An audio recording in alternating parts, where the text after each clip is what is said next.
Hello बच्चों, welcome back. तो ये है आपके क्लास 7 का मैथ्स का चैप्टर लाइंस एंड एंगल्स। तो इस चैप्टर में आप सारे कॉन्सेप्ट क्लियर कर लोगे, क्योंकि हम लोग सारे कॉन्सेप्ट कवर करेंगे इसमें। एक लाइन क्या होती है, रे क्या होती है, line segment, angle, intersecting lines, parallel lines, adjacent angles, linear pair, vertically opposite angles क्या होते हैं, कॉम्प्लीमेंट्री एंगल्स किसको बोलते हैं, सप्लीमेंट्री एंगल्स किसको बोलते हैं, और लास्ट में इस चैप्टर का सबसे important topic angles made by a transversal. तो चलिए बच्चों स्टार्ट करते हैं। सबसे पहले देखते हैं कि एक लाइन क्या होती है। बच्चों लाइन क्या होती है, आपने सोचोगे ऐसे मैंने ड्रॉ कर दिया ये लाइन है। हाँ, ये बोल सकते हैं, देसी भाषा में बोल सकते हैं कि ये लाइन है, बट मैथ्स में इसको परफेक्टली एक लाइन नहीं बोलेंगे। लाइन का कोई भी एंड पॉइंट नहीं होता। अगर एंड पॉइंट नहीं होता तो इस तरफ जब हम लोग यहाँ पे एक एरो बनाएंगे और इस तरफ भी एक एरो बनाएंगे, ताकि दिखाने के लिए कि ये जो है वो इस तरफ भी जा सकती है, चाहे जितना हो सके उतना, और राइट साइड भी जा सकती है। तो a line is a collection of points which has no end points and no breadth. कोई चौड़ाई नहीं होती, सिर्फ लंबाई होती है। सो ये एक लाइन है, ओके। और अगर इस लाइन को मैं नाम देना चाहूं तो मैं यहाँ पे ए लिख दिया और ये बी लिख दिया मैंने। इसको मैं बोलूंगा लाइन ए बी। क्या बोलूंगा बेटा? Line A B. और इसका सिंबल कैसा होगा? लाइन ए बी अगर आप लिखना चाहो तो इस तरह से लिखोगे, ए बी करके ऊपर एरो, ओके, इस तरह से। अब देखते हैं रे। रे कैसी होती है? तो रे भी एक तरीके से लाइन जैसे ही आप समझ लो। रे अगर आपको बनानी है तो आपने एक एंड पॉइंट लिया और वहां से आप एक तरफ ऐसे ले जा रहे हो, right. You can say a part of line which has one and point, okay, only one and point, उसी को आप बोलोगे रे। यहां पे एक एंड पॉइंट है, मान लो सपोज ये ए है और यहां पे है बी, तो ये रे ए बी कहलाएगी। इसका एक ही एंड पॉइंट होता है, दूसरा एंड पॉइंट नहीं होता, ओके। तो ये रे ए बी कहलाएगी। इसका एक एंड पॉइंट है और इस तरफ से ये हमेशा चलती जाएगी एंडलेसली। तो इसको कैसे लिखेंगे? इसको लिखेंगे रे ए बी और बोलेंगे कैसे, और इसमें सिंबल क्या होगा? A B. और देखो पॉइंट है ना, पॉइंट कहाँ पे है? ए पे है। तो यहाँ ए से स्टार्ट होके बी की तरफ जा रही है, इस तरह से एरो बन जाएगा। तो ये हो गया रे ए बी। अब देखते हैं बच्चों लाइन सेगमेंट क्या होती है। लाइन सेगमेंट का मतलब है लाइन का पार्ट। सेगमेंट का मतलब क्या होता है? पार्ट होता है। तो लाइन सेगमेंट मतलब लाइन का एक पार्ट है, ओके। तो यहां पे अगर मैं इस तरह से बना दूं खाली ऐसा, यहां पे एक पॉइंट मैंने लिखा P और इस तरफ मैंने लिख दिया Q। आप यहां पे कोई एरो देख रहे हो? एरो, इस तरह का एरो। ऐसा कोई एरो तो नहीं है ना, यहां पे भी नहीं है और इस तरफ भी नहीं है। सो यहां पे ये एक लाइन का पार्ट है, it's a part of a line. So that's why we call it line segment। और ये क्या कहलाएगा? line segment PQ। A line segment is a part of a line which has two end points। यहां पे कौन से दो end points हैं? P और Q। तो इसको आप कैसे बोलेंगे कैसे? line segment PQ। वैसे ये आपको पहले भी आ चुका होगा, बट ये एक तरह से रिवीजन है। line segment PQ, okay, line segment PQ। तो मैं कैसे लिखूंगा? यहाँ पे पी क्यू लिख दिया और ऊपर एक छोटी सी लाइन बना दी पी क्यू के ऊपर, ओके। तो इसको इस तरह से लिखते हैं, लाइन सेगमेंट पी क्यू को इस तरह से।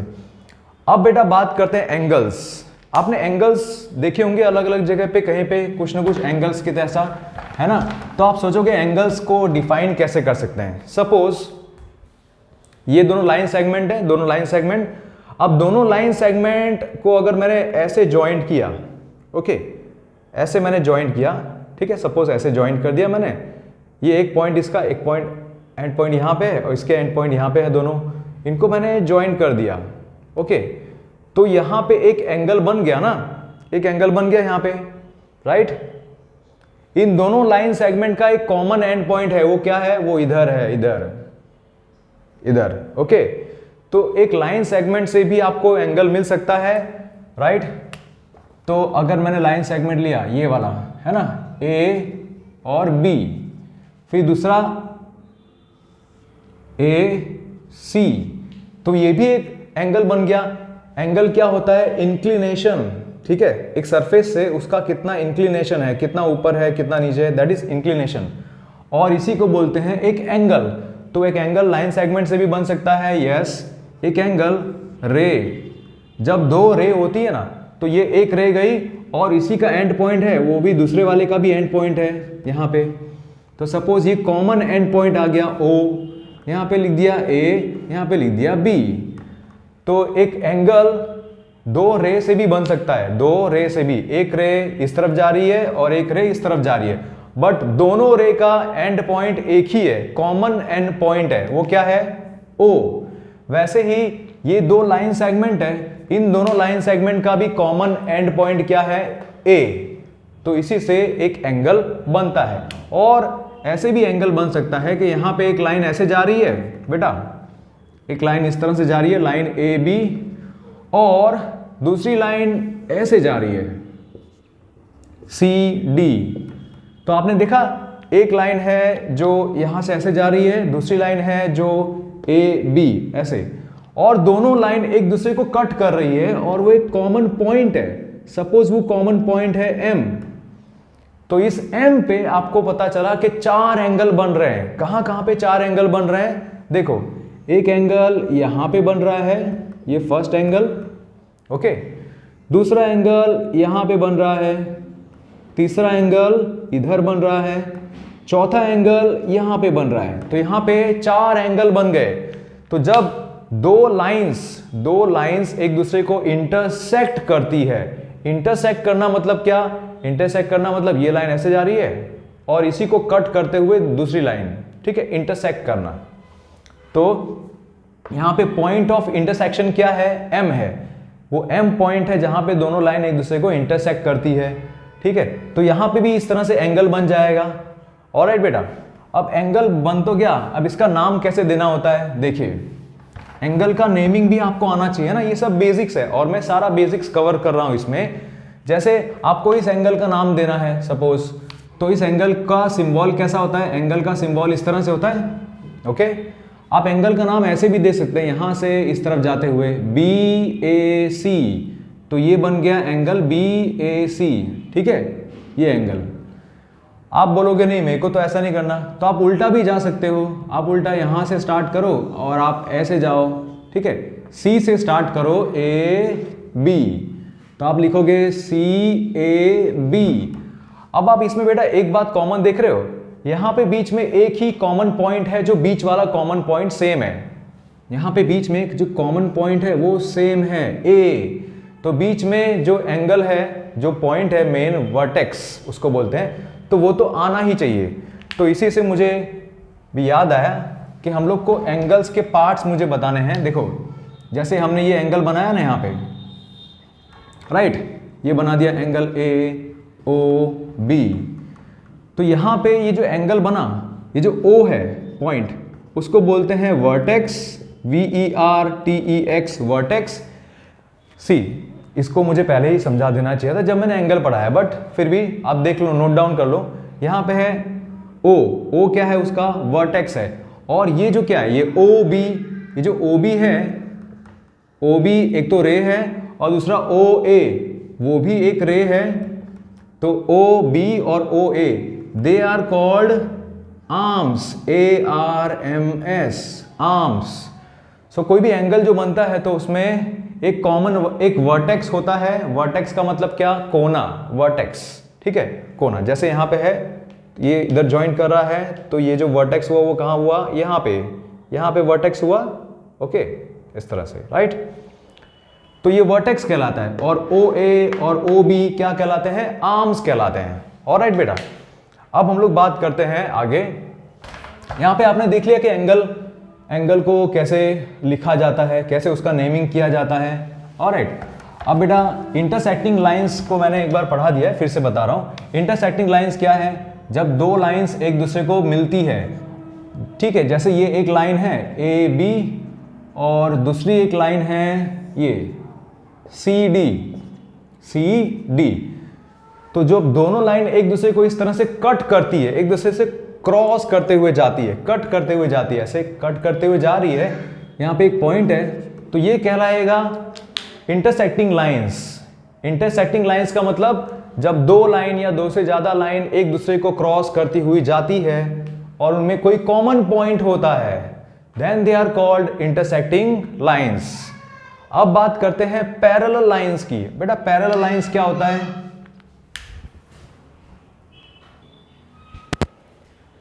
तो बच्चों इंटरसेक्टिंग लाइंस तो हमने देख ली, अब बात करते हैं पैरेलल लाइंस की। किसको पैरेलल लाइन आप बोलोगे? ठीक है, जैसे एक लाइन इस तरफ जा रही है, ऑलराइट, और दूसरी लाइन ऐसे जा रही है, ठीक है। तो ये लाइन को आप चाहे कितना भी इस तरफ ले जाओ, इन दोनों लाइंस को अगर आप चाहे कितना भी आगे ले जाओ, लेकिन कभी भी वो मिलेंगी नहीं। They will never meet, they will never intersect, whether you go on the right side or on the left side, कभी भी नहीं मिलेंगी, ठीक है। तो ये लाइन दोनों हैं, एक लाइन इधर एक लाइन इधर, दोनों कभी भी मिलने वाली नहीं है, ओके। वैसे ही इस तरफ अगर ले जाओगे तो इस तरफ भी कभी भी नहीं मिलेंगी दोनों लाइंस। और पैरेलल लाइंस उनको भी बोलते हैं, उनको भी जिनमें जो डिस्टेंस है ना, ये डिस्टेंस, ये जो दोनों लाइंस का गैप है ना, डिस्टेंस, वो हमेशा सेम रहेगा। क्या रहेगा हमेशा बेटा? हमेशा सेम रहेगा। तो उन्हीं को बोलेंगे पैरेलल लाइंस, ठीक है। एग्जांपल आपको बता दूं, जैसे आपने ये सीढ़ियां देखी होगी ना, ऐसे इस तरह से, राइट, स्टेयर्स, राइट, ये जो स्टेयर्स आप चढ़ते हैं, ठीक है, तो इस तरह से ही होता है ना, राइट, इस तरह से बनाई है।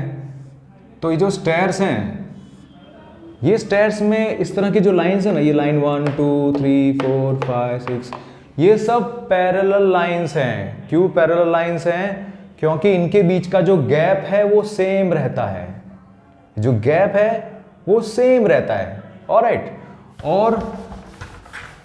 और आप ये देख रहे हो बोर्ड, तो ये बोर्ड का ये नीचे वाला हिस्सा और ये ऊपर वाला हिस्सा, राइट, ये भी पैरेलल लाइंस कहलाता है, ओके। और अगर मेरे पास बुक है, ठीक है, मेरे पास एक बुक है, तो उस बुक में भी ये जो है साइड, ये वाली जो साइड है और ये वाली साइड है, वो भी पैरेलल कहलाएगी। उसी तरह से ये साइड और ये साइड भी पैरेलल कहलाएगी, राइट। तो ये मैंने बुक के बारे में खाली बता दिया कि इस तरह से पैरेलल लाइंस आप कह सकते हो। अब यहाँ पे मैं ड्रॉ कर देता हूँ, ठीक है, ये हो गया P, यहाँ पे Q और इधर, ठीक है, R और S। तो यहाँ पे PQ और RS, ये दोनों जो लाइंस हैं वो पैरेलल लाइंस हैं, सो दे आर पैरेलल। अगर मुझे सिंबल में बताना हो तो कि PQ और RS दोनों पैरेलल लाइंस हैं, तो उसका सिंबल क्या है बेटा? उसका सिंबल है इस तरह से। आपको सिर्फ ये दो लाइंस ऐसे बना देनी है बस, PQ is parallel to RS, okay. तो ये हो गया पैरेलल लाइंस का। आई होप बच्चों आप लोग नोट डाउन कर रहे होगे, लिख रहे होगे, क्योंकि ये अगर आप चैप्टर अच्छे से पढ़ते हो, अगर वीडियो देखते हो, चैप्टर अच्छे से पढ़ रहे हो, समझ रहे हो, ठीक है, और नोट डाउन कर रहे हो, तब जाके आपके कॉन्सेप्ट क्लियर होते हैं, तब जाके आप अलग अलग क्वेश्चंस को सॉल्व कर पाते हो, है ना। चलो अब बेटा देखते हैं एडजेसेंट एंगल्स किसको बोलेंगे। अभी तक तो हमने एंगल देख लिया, एंगल देखा था, एडजेसेंट एंगल्स का मतलब क्या? देखो सपोज मैंने यहां से एक लाइन बनाई ऐसी, और यहां से ऐसी एक लाइन बनाई। आप कहोगे सर नया क्या है इसमें? आपने तो एंगल बनाया ना। हाँ मैंने एंगल बनाया। अब यहां पे ये एंगल है ए ओ और बी, ये एक एंगल हुआ, ओके। टॉपिक क्या है? एडजेसेंट एंगल्स, एडजेसेंट, अरे भाई मिस्टेक नहीं होनी चाहिए, एडजेसेंट एंगल्स, ठीक है, एडजेसेंट एंगल्स। तो यहां पे एक एंगल बन गया। अब अगर मुझे दूसरा एंगल बनाना है, एडजेसेंट एंगल बनाना है, तो क्या करना होगा? इसी पॉइंट से मुझे एक और लाइन बनानी होगी, यस। तो ये हो गया सपोज C। अब आपने देखा यहां पे दो एंगल बन रहे हैं ना, एक एंगल बन रहा है इधर, इसको आप एंगल 1 दे दो, और ये एंगल बन रहा है सेकंड वाला, तो ये फर्स्ट और सेकंड दोनों एडजेसेंट एंगल्स कहलाएंगे। अब इनका आप कैसे बता सकते हो ये एडजेसेंट एंगल्स हैं? देखो एडजेसेंट एंगल्स में क्या होता है, दो एंगल बन रहे हैं ना, दो एंगल, बट दोनों एंगल में एक कॉमन वर्टेक्स होता है कि नहीं? ठीक है, ये कॉमन वर्टेक्स है। जैसे एंगल है COA, तो एक एंगल ये हुआ COA और दूसरा एंगल BOA, तो BOA। आपने देखा दोनों में O आ रहा है ना, दोनों में O आ रहा है, बीच में, दोनों में बीच में O आ रहा है। इसका मतलब क्या होता है कि इसमें कॉमन वर्टेक्स एक होता है, common vertex. Two angles having a common vertex, ये होना चाहिए एक और फीचर है। देखो कॉमन आर्म्स, देखो यहां पे कॉमन आर्म कौन सा है, वन कॉमन आर्म। दूसरी बात, there has to be one common arm, एक कॉमन आर्म होगा। यहां पे कॉमन आर्म कौन सा है, OA कॉमन आर्म है ना, क्योंकि OA और CO इससे बनता है एंगल 2, फिर OA और OB से बनता है एंगल 1, तो दोनों में OA आ गया ना, देखो दोनों में OA है, यहाँ पे OA, तो वो कॉमन आर्म होगा। यहाँ पे कॉमन वर्टेक्स क्या, O। अब नॉन कॉमन आर्म्स, ये सबसे इंपॉर्टेंट है, ध्यान देना। नॉन कॉमन आर्म्स कौन से हैं, OC और OB, right. Non common arms OC and OB, दोनों नॉन कॉमन आर्म्स जो हैं वो कॉमन आर्म के ऑपोजिट डायरेक्शन में। जैसे कॉमन आर्म अगर है तो उसके कॉमन आर्म जो है OA, उसके एक होगा ऊपर, एक होगा नीचे, ऑलराइट। बता रहा हूं फिर से, ये है OA, कॉमन आर्म है। कॉमन आर्म के सिवाय जो नॉन कॉमन आर्म्स है ना, नॉन कॉमन आर्म्स OB और OC, तो OB नीचे होगा तो OC ऊपर। नॉन कॉमन आर्म हमेशा कॉमन आर्म के ऑपोजिट में होंगे, एक नीचे तो एक ऊपर, ऐसा, दोनों एक ही तरफ नहीं। कॉमन आर्म के एक ऊपर तो एक नीचे, एक लेफ्ट में तो एक राइट में, ऐसा। तो इस तरह से हम लोग एडजेसेंट एंगल्स बनाते हैं बेटा, ठीक है। एडजेसेंट एंगल्स के लिए आपने देखा क्या क्या होना चाहिए, 3 चीजें होनी चाहिए, परफेक्ट। एक कॉमन वर्टेक्स होना चाहिए, ऑलराइट। एक कॉमन आर्म होना चाहिए, जैसे यहां पे कॉमन आर्म क्या है, OA।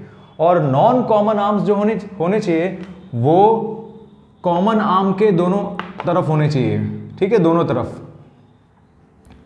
lie on opposite sides of common arm के ऑपोजिट साइड में, ठीक है। जैसे मान लो मेरा फेस ये है, ठीक है, ये हो गया कॉमन आर्म। तो कॉमन आर्म के इस तरफ वाला जो हाथ है ये नॉन कॉमन आर्म इस तरफ हो गया, राइट हैंड इस तरफ और लेफ्ट हैंड ये वाला, ठीक है। तो नॉन कॉमन आर्म क्या हो गए, नॉन कॉमन आर्म दोनों इस तरफ हो गए, ऐसे अलग अलग, बीच में कॉमन आर्म, ऐसा, ठीक है, ओके। तो एडजेसेंट एंगल्स हमने देख लिया। अब एडजेसेंट एंगल्स को ही मिला के बनता है लीनियर पेयर। देखो कैसे, यहां पे OC जो है ना, ये एंगल यहां पे बन रहा है, राइट। OC इधर है, इसी OC को अगर मैं घुमा के ऐसा कर दूं तो क्या होगा, देखो यहां पे मैंने OC बनाया है, ठीक है। तो यहीं से अगर मैं इस तरफ ले जाऊं C, ठीक है, तो ये तो एडजेसेंट एंगल्स फिर भी है, बट एडजेसेंट एंगल्स जिनमें नॉन कॉमन आर्म्स दोनों ऑपोजिट डायरेक्शन में जा रहे हैं, एक इस तरफ जा रहा है तो एक इस तरफ, ऑपोजिट कंप्लीटली, एक इस तरफ तो एक इस तरफ जा रहा है, राइट। तो नॉन कॉमन आर्म जब दोनों अलग अलग डायरेक्शन में हो, ऑपोजिट डायरेक्शन में हो, तो यही एडजेसेंट एंगल जो बनते हैं उनको लीनियर पेयर भी बोलते हैं। क्या बोलते हैं बेटा, linear pair, LINEAR, linear pair. क्यों लीनियर पेयर, क्योंकि इनमें स्ट्रेट लाइन बनती है। देखो स्ट्रेट लाइन बन रही है कि नहीं, ये नॉन कॉमन आर्म OB और ये नॉन कॉमन आर्म OC, इनके इस तरह से होने से एक स्ट्रेट लाइन बनती है ना। पहले यहां पे थे, राइट, अब इसी को मैंने ऐसे कर दिया ऑपोजिट में, एकदम ऑपोजिट में, राइट। तो ये एक लाइन बन गई ना, ये एक लाइन बन गई, राइट, कंप्लीटली OB और OC। इसीलिए इसको बोलते हैं लीनियर पेयर। और लीनियर पेयर जब बनता है तो आप बोल सकते हो कि टू एडजेसेंट एंगल्स नहीं बोलते, क्या बोलते हैं कि एक लाइन है, एक लाइन के ऊपर आपने एक रे बना दी, बस वैसा, ठीक है। जैसे यहाँ पे एक लाइन है, ऑलराइट, ये है लाइन ए बी, इसी लाइन के ऊपर आपने एक रे बना दी, एक रे खड़ी कर दी, ऐसे इस तरफ खड़ी की, इस तरफ खड़ी की, जैसे भी खड़ी की, यहाँ पे किया खड़ा, यहाँ पे किया, यहाँ पे, ओके। तो सपोज यहाँ पे किया ऐसा, तो यहाँ पे एक रे खड़ी हो गई, तो इसके दोनों तरफ के जो एंगल बनेंगे ना, ये एंगल 1 सपोज और ये एंगल 2, तो ये दोनों लीनियर पेयर एंगल कहलाएंगे। Linear pair, angle 1 and angle 2 they are linear pair.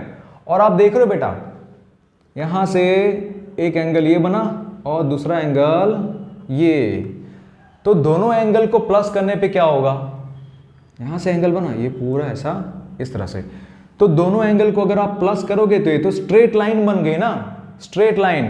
तो दोनों एंगल को प्लस करने पे आंसर क्या आता है, 180 डिग्री। कितना आता है बेटा, 180 डिग्री। तो लीनियर पेयर के दोनों एंगल को प्लस करने पे आंसर क्या आएगा, 180 डिग्री आएगा। Alright, so linear pair are nothing but they are adjacent angles having non common arms on the opposite sides, एकदम ऑपोजिट साइड्स में, ऐसा, राइट, ऐसे, ओके, ठीक है। तो आप बोल सकते हो जो लीनियर पेयर है ना, वो एडजेसेंट एंगल्स भी है, एडजेसेंट एंगल्स में से लीनियर पेयर बने हुए हैं। ऑलराइट, अब देखते हैं बेटा आगे, वर्टिकली ऑपोजिट एंगल्स, ये भी बहुत इजी है। वर्टिकली ऑपोजिट एंगल्स कैसे बनते हैं, सपोज देखो, इसी का एग्जांपल लेते हैं ना, ये दोनों लाइन सेगमेंट्स हैं। अब ये दोनों लाइन सेगमेंट जब इस तरह से जॉइंट हो रही हैं या इस तरह से क्रॉस कर रही हैं, ऐसे, ठीक है, ऐसे क्रॉस कर रही हैं, तो एक एंगल बना ऊपर, एक एंगल ऊपर बना इधर, और एक एंगल नीचे बना, राइट। एक एंगल राइट साइड में बना, मेरा राइट साइड है, मेरा, तो आपका लेफ्ट साइड होगा। तो एक एंगल इस तरफ बना और एक एंगल इस तरफ। तो होता क्या है, वर्टिकली ऑपोजिट एंगल्स में अगर जो एंगल ऊपर वाला है उतना ही एंगल होगा नीचे वाला ये, ठीक है। जो एंगल राइट साइड में है उतना ही मेजर होगा एंगल लेफ्ट साइड का। काफी सारा ये आपको ये नवरात्रि डांडिया याद आ गया होगा। चलो, तो यहाँ पे सपोज ये दो लाइंस हैं, एक लाइन इधर जा रही है और एक लाइन ऐसे जा रही है, ओके। तो दोनों लाइंस हमने देख ली, P Q, यहाँ पे है R और S, बीच में है सपोज T, ऑलराइट। तो यहाँ पे कितने एंगल बन रहे हैं, 4 एंगल बन रहे हैं। कितने एंगल, 4 एंगल। देखो, एक एंगल लेफ्ट में है, ये हो गया 1, तो एक एंगल राइट में है, ये हो गया 2। तो 1 वाला और 2 वाला दोनों ऑपोजिट में है ना बेटा, दोनों ऑपोजिट में है। 1 के ऑपोजिट में कौन है, 2। वैसे ही यहाँ पे है 3 और इसके 3 के ऑपोजिट में 4। तो 3 और 4 वर्टिकली ऑपोजिट एंगल्स, 1 और 2 वर्टिकली ऑपोजिट एंगल्स। कैसे पता चलता है, जहां पे भी बेटा x बने ना, x, जहां पे भी इस तरह से x बने तो क्या करना, राइट साइड वाला लेफ्ट साइड के बराबर है, ऊपर वाला नीचे के बराबर है, बस। ये 1 जो है वो 2 के बराबर है, 3 जो है वो 4 के बराबर है। सपोज जो 1 है वो 60 डिग्री है तो 2 वाला भी 60 डिग्री होगा, ठीक है। अगर 3 जो है 3 है 120 डिग्री तो 4 भी 120 डिग्री होगा, ऐसा, ओके। चलो अब आगे देखते हैं। मैं पहले यहां पे लिख दूं वर्टिकली ऑपोजिट एंगल्स कौन कौन से यहां पे हैं। तो PTS, angle PTS is equal to angle QTR। PTS ये थर्ड वाला, QTR ये फोर्थ वाला, दोनों इक्वल है, राइट। तो वर्टिकली ऑपोजिट एंगल्स हैं। फिर वैसे ही PTR मतलब ये सेकंड वाला, इसके ऑपोजिट में कौन है, फर्स्ट। तो ये है QTS। तो ये भी वर्टिकली ऑपोजिट एंगल हो गए, ऑलराइट। तो ये 3 वाला फोर्थ के साथ, ये सेकंड वाला फर्स्ट के साथ। These are called vertically opposite angles. Okay, ये आपको क्वेश्चन सॉल्व करने में काम में आते हैं बेटा, ठीक है, कई बार काम में आ जाते हैं, तो क्वेश्चन आप आराम से सॉल्व कर सकते हो। सपोज ये जो एंगल है वो एंगल दिया हुआ है सपोज 40 डिग्री। ओके, तो ये एंगल कितना होगा, और उसके में कंपैरिजन में फिर यहाँ पे y दिया हुआ है y, और यहाँ पे दिया हुआ है सपोज यहाँ पे दिया हुआ है 140 डिग्री। अब आपको फाइंड आउट करना है एंगल x और एंगल y। तो आपको पता है कि QTS is equal to angle RTP, ठीक है। Why? Because they are vertically opposite angle. तो अगर ये 40 है तो ये भी 40 होगा, ये आपने लिख दिया। और आपने रीजन क्या लिखा, vertically opposite angles, vertically opposite angles. Okay, ये हमने लिख दिया इतना। ओके बेटा, तो ये नोट डाउन करते जाओ, क्योंकि जब आप क्वेश्चन पढ़ते हैं, इस तरह से लिखते हैं, वीडियो देखते हैं और लिखते जाते हैं ना, उसको समझते जाते हैं, तब आपका ब्रेन ज़्यादा काम करता है। पैसिवली नहीं कि ये वीडियो भी देख रहे हैं, वीडियो देख रहे हैं और बाद में कुछ अपना काम भी कर रहे हैं, ऐसा नहीं होता। ओके,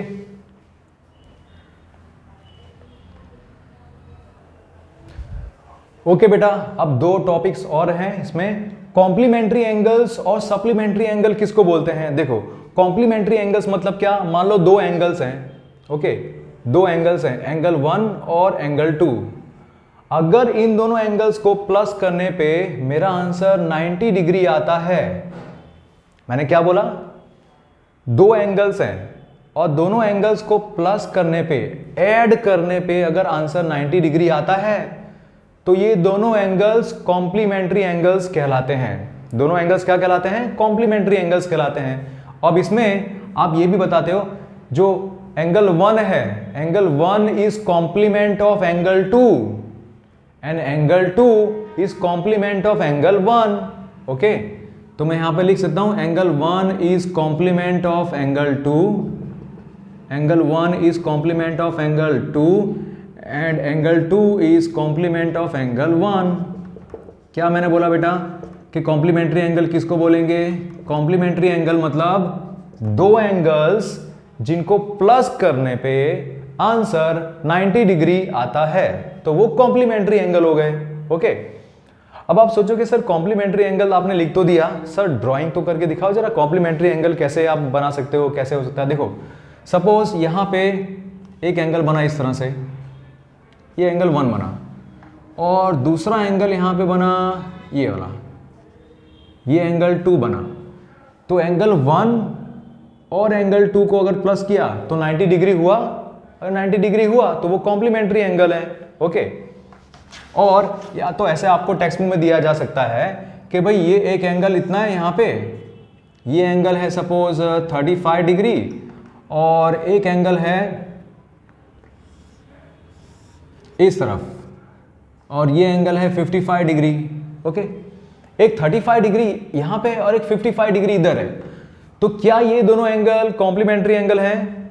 तो 35 और 55 दोनों को ऐड करोगे तो कितना आंसर आएगा, 90। तो yes, they are complementary angle. इस तरह के क्वेश्चंस आपकी टेक्स्ट बुक में दिए होते हैं बेटा। जो एनसीईआरटी की बुक्स है ना, उसके अंदर ऐसे बहुत सारे एग्जाम्पल क्वेश्चंस दिए होते हैं, तो वो हम लोग भी इसके साथ में करेंगे। इसके बाद के वीडियो में हम लोग ऐसे बहुत सारे ढेर सारे क्वेश्चन सॉल्व करेंगे और उन क्वेश्चंस को सॉल्व करने के लिए हमारे पास स्टूडेंट्स भी होंगे, ठीक है। और बेटा एक बात और है, मैंने आपको पता है बीच में बुक दिखाई थी, तो ये जो बुक है बहुत ही अच्छी बुक है, ये मेरी फेवरेट बुक है क्योंकि मैं इसको यूज़ करता हूँ हमारे कोचिंग के लिए।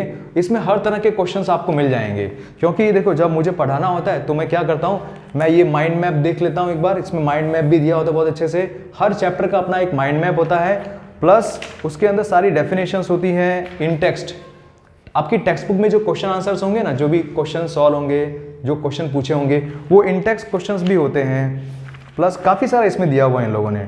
एनसीईआरटी बुक में जो क्वेश्चंस होते हैं वो पूरी एक्सरसाइज का सॉल्यूशंस भी होता है, प्लस एनसीईआरटी एग्जाम्पलर जो है वो क्या होता है कि अगर आपने टेक्स्ट बुक के सारे क्वेश्चन सॉल्व कर लिए, आपको पूरा चैप्टर अच्छे से आ गया, फिर भी आपको अपना टेस्ट देना है, आपको लगता है कि मैं और चेक करूं और भी डिफिकल्ट सम करूं, तो फिर एनसीईआरटी एग्जाम्पलर ये वाले क्वेश्चंस आप कर सकते हो बेटा, ठीक है। मल्टीपल चॉइस क्वेश्चंस इसमें होते हैं, लॉन्ग क्वेश्चन, शॉर्ट क्वेश्चन, और हाँ सबसे जबरदस्त competency critical thinking based questions. ये वाले क्वेश्चंस भी आपके सीबीएसई गाइडलाइंस के हिसाब से ये क्वेश्चंस भी आपके टेक्स्ट बुक में, आपके चैप्टर्स में कहीं ना कहीं आएंगे, तो ये क्वेश्चंस भी सॉल्व करने के लिए बहुत अच्छा है।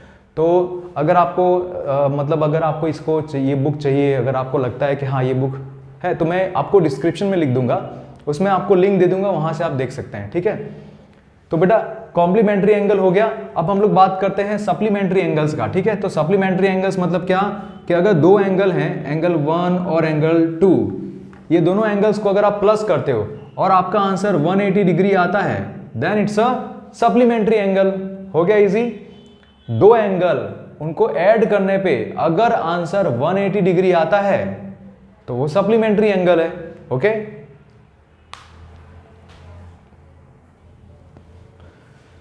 तो बच्चों अगला टॉपिक है angles made by a transversal. तो आप सोचोगे ट्रांसवर्सल का मतलब क्या होता है।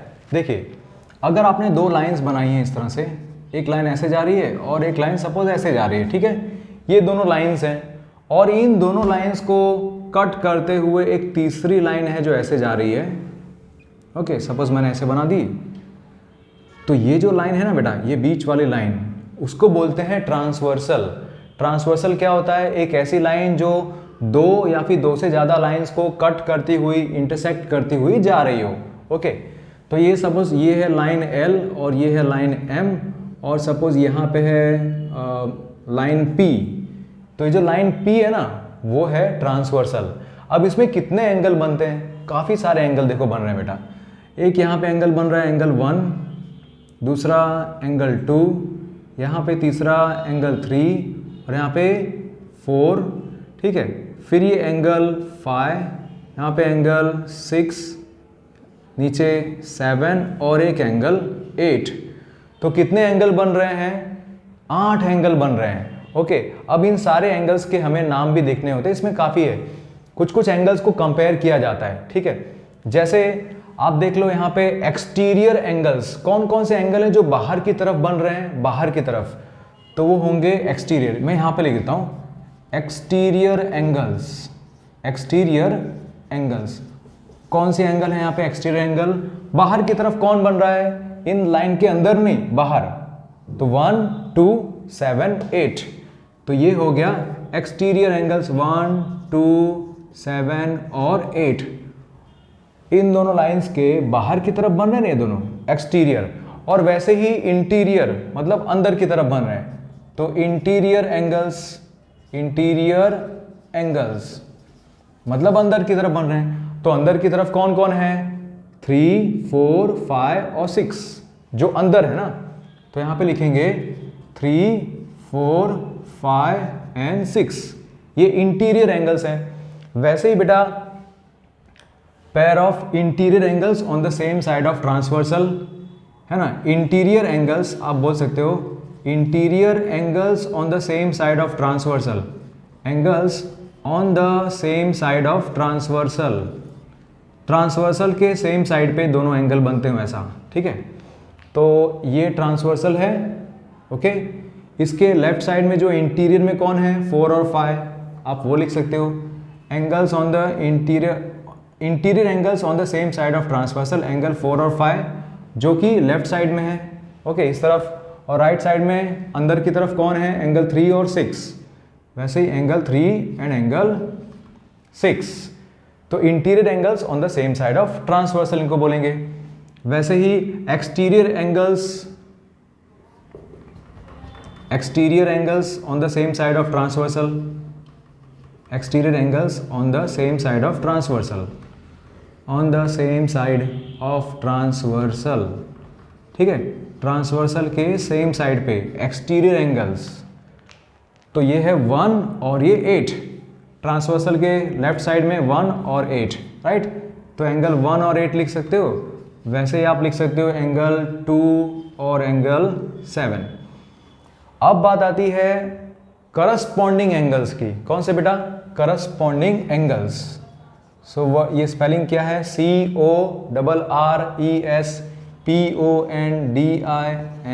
Corresponding angles. करस्पॉन्डिंग एंगल्स किसको बोलेंगे यहाँ पे, एंगल 1 और एंगल फाई, एंगल 1 और एंगल फाई, ठीक है, एंगल 1 और एंगल फाई। देखो दोनों में कैसा है, इस तरह से एंगल 1 भी ऐसे ही बन रहा है और एंगल फाई भी ऐसे ही बन रहा है, राइट। एंगल 1 के ऊपर कुछ है नहीं तो एंगल फाई के ऊपर भी यहाँ पे कुछ नहीं है, ये तो इधर है ना, ठीक है। तो इस तरह से करस्पॉन्डिंग एंगल्स एंगल 1 और एंगल फाई, वैसे एंगल 2 और एंगल 6 है ना, राइट साइड में एंगल 2 और एंगल 6, एंगल 2 के भी ऊपर कुछ है नहीं ना ऐसे, और एंगल 6 के ऊपर भी ऐसा कुछ नहीं है ना, और दोनों ट्रांसवर्सल के सेम तरफ हैं, दोनों एक ही तरफ हैं। They should be on the same side of transversal. अगर ट्रांसवर्सल की राइट साइड की बात कर रहे हो तो जो जैसे 2 है तो उसका करस्पॉन्डिंग कौन होगा, 6, वैसे 3 है तो उसका करस्पॉन्डिंग होगा 7, तो 3 है तो उसका करस्पॉन्डिंग क्या होगा, 7 होगा। इस तरफ अगर 4 है तो उसका करस्पॉन्डिंग क्या होगा, 8 होगा, तो वैसे 4 है तो 8 होगा, ओके। तो ये करस्पॉन्डिंग एंगल बनाने के लिए ना आपको ये बात ध्यान में रखनी पड़ेगी, जैसे ये जो लेटर एफ होता है ना इंग्लिश का, एफ लेटर, एफ है ना, तो एफ को याद रखना। तो यहाँ पे ये जो एंगल है वो और ये एंगल क्या होंगे, करस्पॉन्डिंग एंगल्स होंगे। सो जैसे यहाँ पे 3 है और यहाँ पे क्या है 7, तो 3 और 7 करस्पॉन्डिंग एंगल्स। देखो एफ बन रहा है ना यहाँ पे, और वैसे इस तरफ यहाँ पे भी ऐसे एफ बन रहा है, इस तरह का एफ, एंगल 4 और एंगल 8 करस्पॉन्डिंग एंगल्स हैं, ऑलराइट। तो आपने एक राइट साइड बना दिया एफ और एक लेफ्ट साइड बना दिया। वैसे ही बाहर वाले भी है ना, तो बाहर वाले कैसे होंगे, देखो वो आपको दिखा देते हैं। यहाँ पे ये 1 और 8, तो जब ये एफ आप बनाते हैं इस तरह का, तो यहाँ पे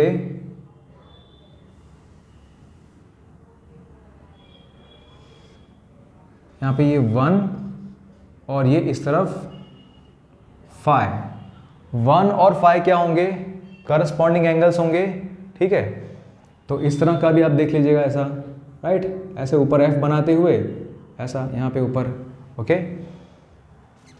और इस तरफ राइट साइड एंगल 2 और एंगल 6, तो एंगल 2 कहाँ पे है, ये ऊपर ऐसे एंगल 2 और एंगल 6 यहाँ पे।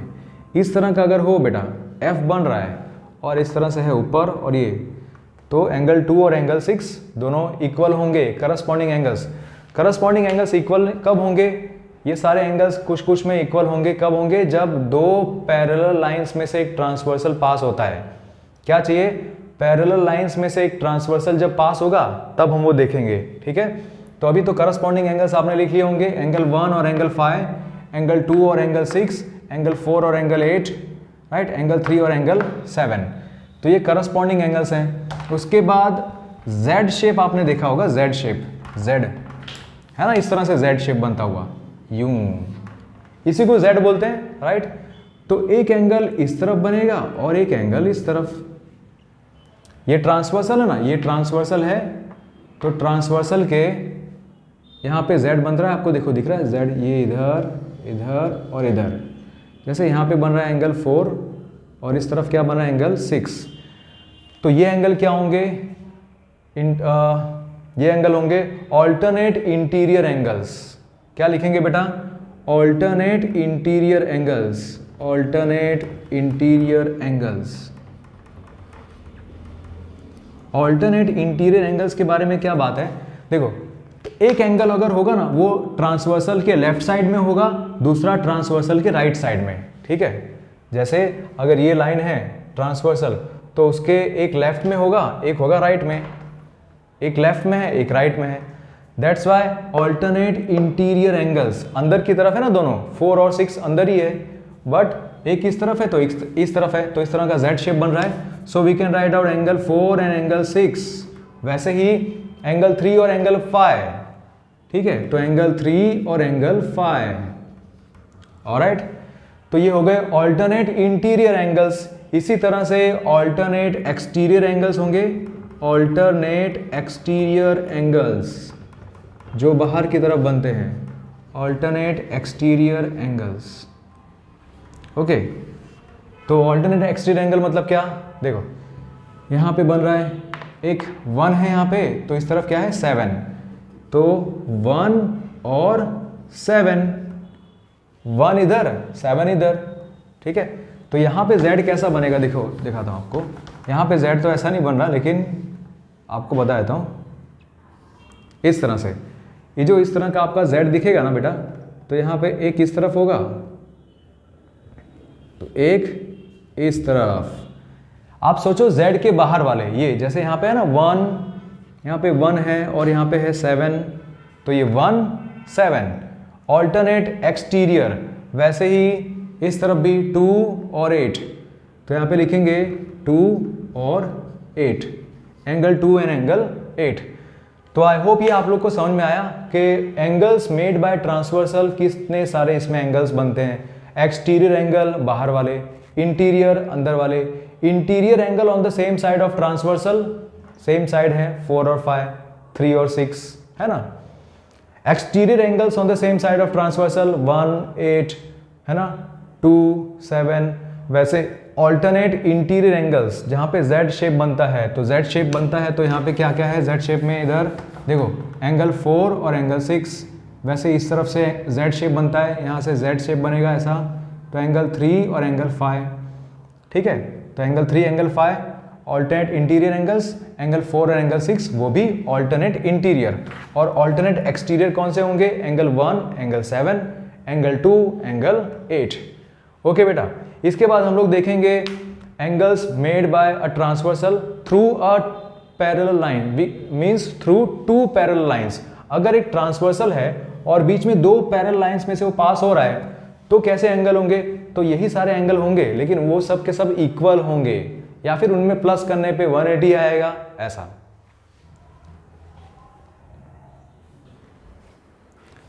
तो बच्चों अब देखते हैं topic transversal of parallel lines. 2 parallel lines है सपोज, जैसे ये एक लाइन है L और दूसरी एक लाइन है M। ओके, ये 2 लाइंस हैं, ये दोनों पैरेलल लाइंस है। मतलब क्या कि ये दोनों अगर आप आगे ले जाओ तो भी कभी मिलेंगे नहीं, और पीछे लेके जाओ अगर और आगे तो भी कभी मिलेंगे नहीं। इनके बीच का जो गैप होगा वो गैप हमेशा सेम रहेगा। ओके, तो ये दोनों पैरेलल लाइंस हैं, इनमें से एक ट्रांसवर्सल जाती है। ओके, इस तरह से एक ट्रांसवर्सल बना दिया मैंने, और ये ट्रांसवर्सल लाइन है सपोज P। ओके, और यहाँ पे मैं एंगल बना देता हूँ जो हमने अभी तक पढ़े हुए हैं, जैसे एंगल 1 2, ठीक है, 3 4 5, एंगल 6 7 और 8। अब आपको ये याद क्यों रखना है, क्यों ये इंपॉर्टेंट है? देखो, क्योंकि जब 2 पैरेलल लाइंस के बीच में से एक ट्रांसवर्सल जाती है ना, तो काफ़ी सारे एंगल इक्वल होंगे। काफ़ी सारे एंगल क्या होंगे? इक्वल होंगे। जैसे आप देख रहे हो 1 और 3, ये इक्वल होगा 1 और 3। क्यों 1 और 3 इक्वल है? इसके पहले आपने वर्टिकली ऑपोजिट एंगल्स पढ़े ना, वर्टिकली ऑपोजिट एंगल्स वो कब बनते हैं? जब कहीं पे भी ये x बनता है, निशान x, तो वर्टिकली ऑपोजिट एंगल बनते हैं। जैसे यहाँ पे जो x बन रहा है वो कैसा बन रहा है बेटा? यहाँ पे इस तरफ सपोज है, यहाँ पे 1, इधर 2, इधर 3 और यहाँ पे 4। तो 1 is equal to 3 and 2 is equal to 4। क्यों? क्योंकि वर्टिकली ऑपोजिट एंगल्स हैं। ओके, तो अब देखते हैं आगे। इसमें पहले बात करते हैं करस्पॉन्डिंग एंगल्स की, ठीक है, कि इसमें कौन कौन से एंगल्स हैं, वो करस्पॉन्डिंग एंगल्स हैं। तो जितने भी करस्पॉन्डिंग एंगल्स हैं ना बेटा, वो सब के सब इक्वल होंगे। जितने भी करस्पॉन्डिंग एंगल होंगे वो सारे के सारे इक्वल होंगे। एग्जाम्पल, जैसे हमने देखा corresponding angles on the same side of transversal, है ना, तो उसमें एंगल 1 एंड एंगल 1 और एंगल 5, एंगल 1 और एंगल 5 वो भी इक्वल होंगे, ठीक है, एंगल 1 और एंगल 5। वैसे ही इस तरफ एंगल 2 और angle 6, angle 2 is equal to angle 6, angle 2 और एंगल 6 इक्वल होंगे। फिर एंगल 4 और एंगल 8, एंगल 4 और एंगल 8 ये इक्वल होगा एंगल 4 और एंगल 8। इस तरह से देखो ऐसा बन रहा है ना, एफ बन रहा है कि नहीं यहाँ पे, ये और ये उल्टा एफ, एक सीधा एफ इस तरह का यहाँ पे बना एंगल और एक एंगल यहाँ पे, ठीक है। ऐसा यहाँ पे क्या बन रहा है, एंगल 3 और एंगल 7 है ना, एंगल 3 यहाँ पे एंगल 3 है और यहाँ पे एंगल 7 है, तो 3 और 7 दोनों equal, they are corresponding angles on the same side of transversal, they are equal. ऐसा तो बोल नहीं सकते on the same side of transversal, but corresponding angles are always equal if there are 2 or more parallel lines and there is a transversal passing through it। वैसे यहाँ पे क्या था, इधर 4 और यहाँ पे 8, ओके। तो ये हो गए करस्पॉन्डिंग एंगल्स। और कोई करस्पॉन्डिंग एंगल्स बचे हैं क्या, 1 और 5 ये हो गया, 1 और 5 हो गया, 2 और 6 हो गया, 4 और 8, 3 और 7, ठीक है। तो ये करस्पॉन्डिंग एंगल्स हैं। अब बात करते हैं बेटा alternate angles, alternate interior angles, ये था ना alternate interior angles. Alternate interior angles आप कैसे इसमें से फाइंड आउट करते हो, जहां पे भी ऐसा जेड शेप बनता है ना, ये इस तरह का जेड शेप, उसमें एंगल, एक एंगल यहां पे है और एक एंगल इधर, ऐसा। तो इस तरह का जेड शेप आपको यहां पे कहां दिख रहा है, फिर वैसे ही ऐसा, एक इधर और एक इधर, ओके। तो ऐसा जेड शेप यहाँ पे कहाँ दिख रहा है, एंगल 4 एंड एंगल 6, एंगल 4 और एंगल 6 है ना यहाँ पे, एंगल 4 और एंगल 6, तो वो है equal, angle 4 is equal to angle 6 because they are alternate interior angles. फिर यहाँ पे कैसा दिख रहा है, यहाँ पे इस तरह का 3 और 5, आप देख पा रहे हैं ना 3 और 5 जेड बन रहा है, तो angle 3 is equal to angle 5, alternate interior angles. फिर बेटा देखते हैं alternate exterior angles, alternate exterior angles, यहां पे लिख दूं मैं alternate exterior angles, exterior angles. Alternate exterior angles कैसे मैंने बताया था, देखो अगर ऐसा यूं एफ बनता है ना, एफ इस तरह का, राइट, उल्टा एफ है या फिर इस तरह का सीधा एफ है, तो वो कौन से होंगे, ऑल्टरनेट एक्सटीरियर एंगल्स। एक इधर बनेगा तो एक किधर बनेगा, इधर, ऑलराइट, ऐसे, ठीक है, इधर तो एक इधर, so they will be exterior angles, alternate exterior. तो एक यहाँ पे 2 बन रहा है तो यहाँ पे क्या बनेगा, इधर 8, यहाँ पे 1 है तो इधर क्या होगा 7, ऑलराइट। तो यहाँ पे मैंने लिखा 1 is equal to 7 and 2 is equal to 8, तो 2 is equal to 8, alternate exterior angles. तो जहाँ पे z बनता होगा ना वो तो इंटीरियर वाले हो गए, एक्सटीरियर वाले कौन से, इसी लाइन को आगे ले जाओ, इस लाइन को भी आगे ले जाओ, है ना, z में इस लाइन को आगे ले जाओ, इस लाइन को आगे, तो यहाँ पे ये वाला एंगल और ये एंगल दोनों इक्वल होंगे। ऐसा यहाँ पे क्या है 1 और 7, ये 1 और ये 7, ओके। जैसे 1 और 7 है वैसे 2 और 8 they are alternate in exterior angles. अब बेटा ऑल्टरनेट एंगल्स नहीं, बार बार ऑल्टरनेट बोल रहा हूं। अब हम लोग बात करते हैं interior angles on the same side of transversal. Interior angles on the same side of transversal, ये 4 और 5 इंटीरियर एंगल्स हैं और ट्रांसवर्सल के दोनों एक ही तरफ हैं, ठीक है। सो इंटीरियर एंगल्स आप लोग भी साथ में लिख सकते हो, interior angles on the same side of transversal, transversal के सेम साइड पे, और वो भी इंटीरियर एंगल्स कौन कौन है यहाँ पे 4 और 5 है ना, तो 4 और 5। वैसे यहाँ पे कौन है 3 और 6, तो 3 और 6। अब जब पैरेलल लाइंस दोनों हो और बीच में ट्रांसवर्सल हो तो जो interior angles on the same side हो जो ट्रांसवर्सल होंगे, जैसे एंगल 4 और एंगल 5, एंगल 3 और एंगल 6, इनको जब आप प्लस करेंगे, एंगल 4 और एंगल 5 को प्लस करेंगे तो आंसर आना चाहिए 180 डिग्री। कितना आना चाहिए बेटा 180 डिग्री। और एंगल 3 और एंगल 6 को प्लस करेंगे तो भी क्या आएगा 180 डिग्री। ऑलराइट, तो एंगल 4 और एंगल 5 को प्लस किया तो 180 डिग्री आया, एंगल 3 और एंगल 6 को प्लस करेंगे तो भी 180 डिग्री आएगा।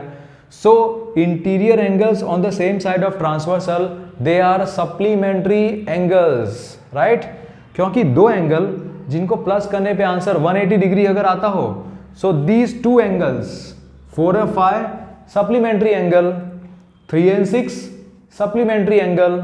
ओके, हमने पढ़ा था ना कि सप्लीमेंट्री एंगल किसको बोलते हैं, ऐसे दो एंगल्स जिनको प्लस करने पे आंसर 180 डिग्री आता हो, they are supplementary angles. Okay, तो बेटा आप लोगों ने आई थिंक ये नोट डाउन कर लिया होगा, और इस चैप्टर के जितने भी कॉन्सेप्ट्स हैं मैंने सारे कॉन्सेप्ट्स इसमें कवर कर दिए हैं। फिर भी अगर कुछ छूट गया है तो आप कमेंट सेक्शन में पूछ लेना, ठीक है, आप कमेंट सेक्शन में पूछ सकते हैं, मैं जब भी जैसे ही टाइम मिलेगा मैं रिप्लाई ज़रूर करूँगा। तो ये सारा इंपॉर्टेंट जितना भी कॉन्सेप्ट है वो सारे कॉन्सेप्ट को आप प्रैक्टिस करेगा। इसके बाद जब वीडियो आएगा ना बेटा इस चैप्टर के ऊपर, तो उस वीडियो में हम सारे क्वेश्चंस को सॉल्व करेंगे, आपके टेक्स्ट बुक के और भी बहुत सारे एग्जाम्पल सॉल्व करेंगे जिसमें ये सारे कॉन्सेप्ट कवर हो जाएंगे। ऑलराइट, तो thank you so much for watching. इसी तरह से हमारी चैनल को सपोर्ट करते रहिए। अगर आपको ये वीडियो अच्छा लगा, आपको लगा कि ये हेल्पफुल है और आपको मेरे पढ़ाने का तरीका ठीक लगा, समझ में आया, तो आप इस वीडियो को शेयर कर सकते हैं अपने फ्रेंड्स के साथ, अपने क्लासमेट्स के साथ, ठीक है। मिलते हैं अगले वीडियो में, और अगले वीडियो में हम लोग सारे बच्चों को लेकर क्लास 7 की जो हमारी बैच है, ऑफलाइन ट्यूशन जो है ना, उसकी हमारी जो बैच है, उस सारे बच्चे यहाँ पे बोर्ड पे आके क्वेश्चन सॉल्व करेंगे। आप भी साथ में क्वेश्चन सॉल्व करेगा, बहुत मजा आएगा। चलिए मिलते हैं अगले वीडियो में। Bye bye, take care.